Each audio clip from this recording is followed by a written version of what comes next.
நான் எதுக்கு உன்னை திட்டினேன்?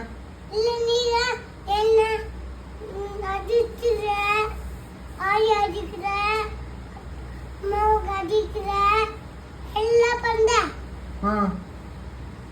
நானே குபாயா இருக்க, நீ மட்டும் பேட்பாயா இருக்க. சரி. போலீஸ் கவர் பண்ணி ஜூன்ல போயிட்டு போட்டுவாங்க, டெய்ல போட்டுவாங்க.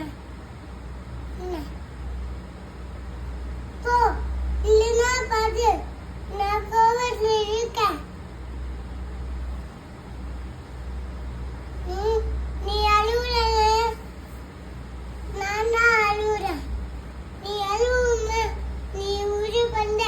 நான் ஆபீஸ்ல இருந்து வந்தோடனே தினமும் உன்னை பத்தி கம்ப்ளைண்ட் பண்றாங்க, நீ கடிச்சிட்ட அடிக்கிறன்ட்டு. அதுக்காக நான் திட்டக்கூடாது உன்னை?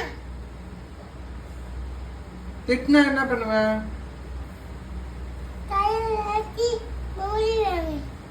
நான் மூடிடுவேன். நீ வந்து ஒழுங்கா இருக்கியா? இப்ப எது கோச்சிட்டு இருக்க?